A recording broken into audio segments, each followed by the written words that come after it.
So not too long ago, I bought 12 bears that I could paint. Each of them are stacked by 2, so let's see what we got. And our first bear is December. Looks like we're having Christmas in July. For our paint options, I thought we could make him a little polar bear. We're going to use these to try and accent the fur.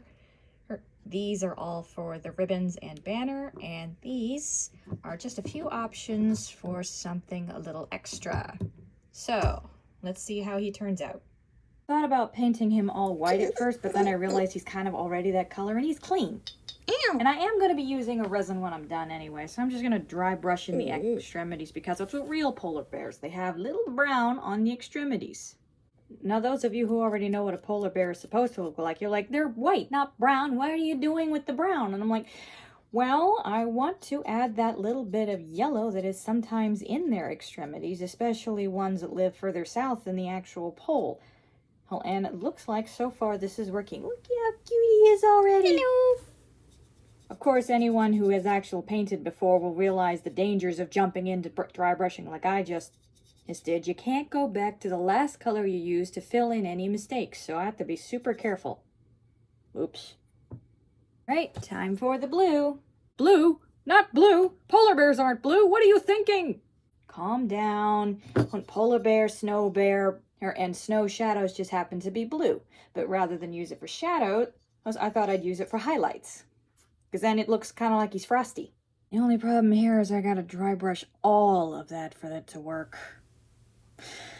Work is effort. You made your bed.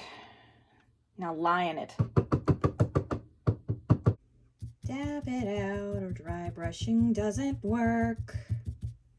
Frosty the snow bear, he actually came out pretty cute. Hello. Red ribbon or green ribbon, does it really matter? When in doubt, go classic. Peppermint. First stroke is always the most tedious. Blech. You know, in hindsight, I probably shouldn't have started right there. I'm okay. I started with the red because I figured adding white stripes would be easier to clean up, you know? Oh my goodness, this came out so nice. Now, not only do we have to figure out where to put the green, we got to figure out which green to use. You know what? Let's try and go for something two-toned. There we go. Little dark and light on top. Green-eyed Teddy, 'cause why not?